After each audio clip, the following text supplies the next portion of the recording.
بسم الله الرحمن الرحيم والنجم إذا هوى ما ضل صاحبكم وما غوى وما ينطق عن آپ لوگ سکون سے بیٹھیں. کچھ سوالات آئے ہیں, ان کا انشاءاللہ آپ کو جواب دیا جائے گا. ایک سوال آیا ہے کہ اگر لڑکا پیدا ہو اور رشتہ دار سونے کی انگوٹھی دیں تو لڑکے کو پہنائے بغیر کیا ہم استعمال کر سکتے ہیں؟ جی ہاں, بالکل استعمال کر سکتے ہیں. سونا مردوں کے لیے حرام ہے, عورتیں پہن سکتی ہیں, اس کو بیچ سکتے ہیں. آپ کو تحفے کے طور پر ملا ہے, آپ استعمال کر سکتے ہیں. اس کو آپ کو لڑکے کو نہیں پہنانا ہے, مرد کو نہیں پہنانا ہے. زکوٰۃ کیا رمضان میں دینا چاہیے یا رمضان سے پہلے یا بعد میں بھی دیا جا سکتا ہے؟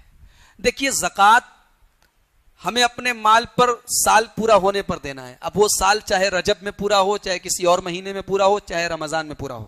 لیکن عام طور سے رمضان میں ہم اس لیے زکوٰۃ نکالتے ہیں, زکوٰۃ لینے والے بھی عام طور سے رمضان میں ہوتے ہیں اور رمضان میں ایک ماحول ہوتا ہے نیکیوں کے کرنے کا, تو اس لیے لوگ رمضان میں دیتے ہیں. لیکن یہ مت سمجھیے کہ زکوٰۃ دینے کا مہینہ رمضان ہی ہے. اگر آپ کا سال رمضان کے پہلے پورا ہو رہا ہے تو آپ پہلے بھی دے سکتے ہیں. یا اگر آپ اپنے مال کی زکوٰۃ اس طریقے سے نکالتے ہیں کہ آپ نے کیلکولیٹ کر لیا کہ ہمارے مال کی کتنی زکوٰۃ ہے اور اس کو آپ اپنی سہولت کے اعتبار سے سال بھر میں جیسے جیسے ضرورت مند آتے گئے آپ دیتے گئے, ایسا بھی آپ کر سکتے ہیں, کوئی مسئلہ نہیں ہے. تو یہ نہ سمجھا جائے کہ زکوٰۃ کا مہینہ رمضان ہی ہے, رمضان ہی میں دیں گے تبھی قبول ہوگی, ایسا نہیں ہے. کیا مشرک کو زکوٰۃ دے سکتے ہیں؟ دیکھیے, قرآن حکیم میں اللہ تعالیٰ نے زکوٰۃ کے جو 8 مصارف بتائے ان میں سے آپ کو زکوٰۃ دینا ہے. اگر کسی کو آپ نے دیکھا ہے جس کے بارے میں آپ کو پتا ہے کہ یہ مشرک ہے, تو مشرک کو آپ زکوٰۃ نہیں دیں گے, اس لیے کہ اللہ کے نبی کی حدیث ہے کہ زکوٰۃ مسلمانوں کے امیروں سے لی جائے گی اور مسلمانوں کے غریبوں کو دی جائے گی. تو مشرک اور کافر کو زکوٰۃ کی رقم نہیں دے سکتے. صلاۃ التسبیح کی نماز ہے یا نہیں؟ صلاۃ التسبیح کے بارے میں جو حدیث آئی ہے وہ حدیث علماء کے بیچ میں اختلاف ہے کہ وہ حدیث کیسی ہے. اکثر جو حدیث کے ماہر علماء ہیں ان کا یہ کہنا ہے کہ وہ حدیث ضعیف ہے, اور اس نماز کا جو طریقہ ہے وہ طریقہ اللہ کے نبی صلی اللہ علیہ وسلم کی عام نمازوں سے بالکل ہٹ کے ہے, بالکل الگ ہے. اور پھر اس نماز میں جو آپشن دیے گئے ہیں کہ چاہو تو زندگی میں ایک بار پڑھ لو, چاہو تو سال میں ایک بار پڑھ لو, چاہو تو مہینے میں ایک بار پڑھ لو, چاہو تو ہفتے میں ایک بار پڑھ لو, اس طریقے کا آپشن بھی کسی اور عبادت کے بارے میں پوری شریعت میں نہیں ملتا ہے. آپ کوئی ایک مثال دے دیجئے کہ کسی عبادت کے بارے میں اتنی سہولت دی گئی ہو کہ چاہو تو ہفتے میں کر لو, چاہو تو سال میں کر لو, چاہو تو زندگی میں کر لو. تو یہ تمام باتیں یہ بتاتی ہیں کہ یہ نماز جو ہے یہ صحیح حدیث سے ثابت نہیں ہے اور اس کی مناسب نہیں ہے اس کو پڑھنا. ہماری اپنی تحقیق یہ ہے کہ اس نماز کو نہ پڑھا جائے. جو اللہ کے نبی صلی اللہ علیہ وسلم جو نمازیں ثابت ہیں, جن کے اوپر کوئی اختلاف نہیں ہے, وہ نمازیں ہمارے لیے کافی ہیں. بہت ساری نفل نمازیں آپ وہ پڑھیے. ایک ایسی نماز جس کے بارے میں کوئی کلیئر صحیح حدیث بھی نہیں ہے اور خود علماء کے بیچ میں اس میں اختلاف ہے, جو حدیث کے ماہر علماء ہیں ان کے بیچ میں اختلاف ہے, تو یہ ایک اختلافی مسئلہ ہے. بہتر ہے کہ اس نماز کو نہ پڑھا جائے. جو اور نمازیں ثابت ہیں ان کے اوپر اکتفا کیا جائے. کیا عورت حیض کی حالت میں مسجد میں بیان سننے کے لیے آ سکتی ہے؟ دیکھیے, اس بارے میں بھی کوئی کلیئر دلیل موجود نہیں ہے. علماء نے اس بارے میں جو بھی استدلال کیا ہے, جن حدیثوں سے دلیل پکڑی ہے, وہ تمام کی تمام حدیثیں ضعیف ہیں. بخاری شریف کے اندر ایک حدیث ہے, اللہ کے نبی صلی اللہ علیہ وسلم نے ایک مرتبہ حضرت عائشہ سے کہا کہ مسجد میں چٹائی رکھی ہوئی ہے, لے کر آؤ. تو حضرت عائشہ نے کہا کہ میں حیض کی حالت میں ہوں. تو اللہ کے نبی نے فرمایا کہ انما لیست حیضتو کے پہ یہ دیکھے, تیرا حیض تیرے ہاتھ میں نہیں ہے, یعنی تو چٹائی لے کے آ سکتی ہے. تو یہ حدیث بتا رہی ہے کہ اگر حیض کی حالت میں عورت مسجد میں نہیں جا سکتی ہوتی تو اللہ کے نبی حضرت عائشہ کو مسجد سے چٹائی لانے کے لیے بھیجنے کا حکم ہی نہ دیتے. تو جب تک کوئی کلیئر دلیل نہ مل جائے, اللہ کے نبی کے زمانے میں تمام عورتوں کو حیض آتا تھا, ظاہر سی بات ہے ہر عورت کے ساتھ یہ مجبوری ہے, لیکن ایسی کوئی حدیث موجود نہیں ہے کہ آپ نے عورتوں کو منع کیا ہو.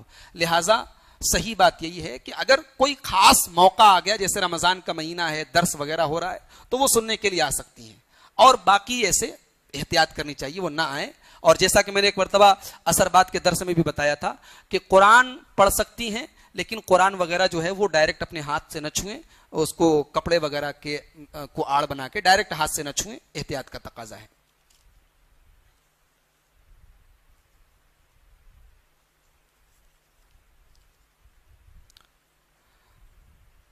درگاہ کی مسجد سے اگر اذان ہو تو اس کا جواب دے سکتے ہیں کہ نہیں؟ اذان تو کہیں سے بھی آپ اذان کا جواب دے سکتے ہیں. کیا قرآن کو بغیر وضو کے پڑھ سکتے ہیں؟ اس بارے میں بھی علماء کا اختلاف ہے کہ بغیر وضو کے قرآن پڑھ سکتے ہیں کہ نہیں، لیکن کوئی واضح اور صریح دلیل ایسی نہیں ہے کہ ہم بغیر وضو کے قرآن پڑھنے کو حرام قرار دیں۔ ہاں، وضو کر کے قرآن پڑھا جائے یہ مستحب اور افضل قرار دیا جا سکتا ہے، یہ افضل اور بہتر ہے، لیکن بغیر وضو کے بھی قرآن پڑھا جا سکتا ہے، وضو قرآن پڑھنے کے لیے شرط نہیں ہے۔ زکوٰۃ غریبوں کا حق ہے اور اپنے مال کو پاک کرنے کے لیے فرض ہے۔ یہ دیکھا گیا ہے کہ غریب زکوٰۃ لے کر مالداروں کا شکر یا احسان مند نہیں ہوتے۔ کیا مالدار کی محنت اور مشقت روپیہ کمانے میں لگائی ہے وہ آہستہ آہستہ مال کمانے سے دور ہو سکتا ہے؟ دونوں کو زکوٰۃ دینے والے اور زکوٰۃ لینے والے کو اصل میں کیا کرنا چاہیے؟ اس سوال کا مقصد نہیں سمجھ میں آیا۔ دیکھیے، زکوٰۃ دے کر ہم ایک اپنا فرض ادا کر رہے ہیں۔ اگر ہم یہ امید رکھتے ہیں کہ سامنے والا جس کو ہم زکوٰۃ دے رہے ہیں وہ ہمارا شکریہ ادا کرے، ہمارا احسان مانے، تو یہ غلط بات ہے۔ اللہ تعالیٰ نے ایسی زکوٰۃ کو یا ایسے صدقے کو برا کہا ہے کہ جس صدقے پر ہم یہ امید کریں کہ سامنے والا ہمارا احسان مانے یا ہم جو ہے اس کے اوپر احسان جتائیں، اس کو اللہ تعالیٰ نے سورہ بقرہ کے اندر حرام کہا ہے۔ تو ہمارا ایک فرض ہے، ایک ڈیوٹی ہے، اور زکوٰۃ لینے والا اگر واقعی میں حقدار ہے تو وہ لے سکتا ہے، اس کے لینے میں کوئی گناہ نہیں ہے۔ اگر کوئی حقدار نہیں اور لے رہا ہے تو زکوٰۃ لوگوں کے ہاتھ کا میل ہے، حدیث میں اس کو میل کہا گیا ہے، یعنی وہ جو آدمی حقدار نہیں ہے وہ اگر زکوٰۃ لے گا تو اس کو بھی اللہ تعالیٰ کے یہاں جواب دینا پڑے گا اور بہت برا اس کو عذاب ہوگا۔ تو یہ ہے دونوں کے معاملے میں، اور باقی سوال پوچھنے والے نے کیا پوچھنے کی کوشش کی ہے میں نہیں سمجھ پا رہا ہوں کہ وہ کیا پوچھنا چاہتے ہیں۔ اعتکاف کتنے دن کا بیٹھ سکتے ہیں؟ کیا 1 دن یا 10 دن یا 5 دن یا صرف 10 دن کا ہی اعتکاف ہوتا ہے؟ اور اعتکاف کے مسائل کیا ہیں اور اس میں کیا کیا عبادت کر سکتے ہیں؟ اصل میں اعتکاف کے اوپر ہمارا پورا درس ہوا تھا 2-3 دن اثر بعد، تو اب وہ پوری گفتگو تو یہاں نہیں ہو سکتی ہے۔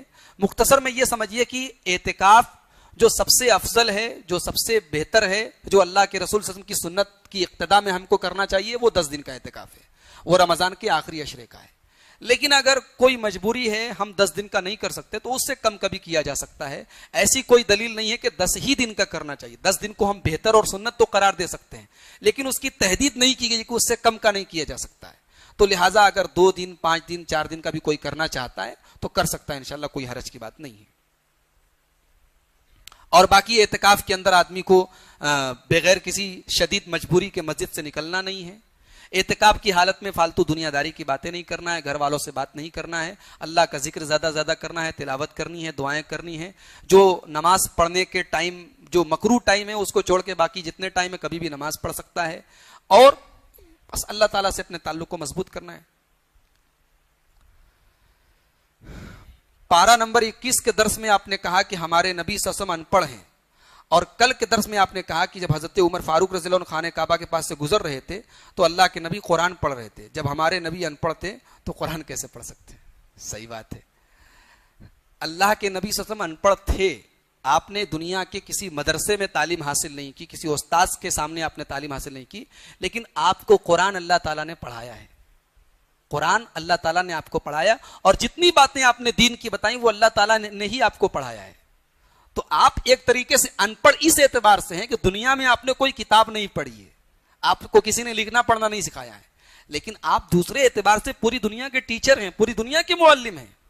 تو ان پڑھ کا مطلب ہم اس معنی میں نہیں لیتے کہ اللہ کے نبی صلی اللہ علیہ وسلم کو نعوذ باللہ کچھ بھی پڑھنا نہیں آتا تھا۔ اللہ کے نبی نے قرآن پڑھ کے سنایا، پوری شریعت ہمیں اور آپ کو دی، اور قرآن اللہ کے نبی کے بارے میں خود کہتا ہے کہ میرا نبی تم کو قرآن سکھاتا ہے، میرا نبی تم کو حکمت سکھاتا ہے۔ تو ان پڑھ اس اعتبار سے کہ آپ نے دنیا میں کسی کے سامنے زانو تلمس طے نہیں کیا، کسی کو استاد نہیں بنایا۔ آپ کے استاد حضرت جبریل علیہ السلام ہے، آپ کو سکھانے والا اللہ تعالیٰ ہے۔ حائضہ عورت تقریر سننے کے لیے مسجد میں آ سکتی ہے کہ میں بھی اس کا جواب دے چکا ہوں۔ ایوب علیہ السلام اپنی بیوی کو 100 کوڑے کیوں مارنا چاہ رہے تھے؟ وجہ کیا ہے؟ غصہ آ گیا ہوگا بھائی کسی بات پر، اس کی وضاحت نہیں حدیثوں کے اندر، کسی بات پہ غصہ آ گیا ہوگا۔ صلاۃ التسبیح کی نماز پڑھنا جائز ہے یا نہیں؟ دلیل ذکر کیجیے، میں ابھی ڈیٹیل سے اس کے بارے میں بتا چکا ہوں۔ اگر ایک آدمی نماز ویتر 3 رکعت ادا کرتا ہے اور تیسری رکعت میں رفع الیدین کر سکتا ہے یا نہیں؟ دیکھیے، ویتر کی نماز کا جو طریقہ اللہ کے نبی صلی اللہ علیہ وسلم سے ثابت ہے اس میں رفع یدین نہیں ہے، یعنی دعائے قنوت پڑھنے کے لیے رفع یدین نہیں ہے۔ اب یہاں رفع یدین سے کیا یہ مراد لے رہے ہیں؟ واللہ عالم۔ تیسری رکعت اگر آپ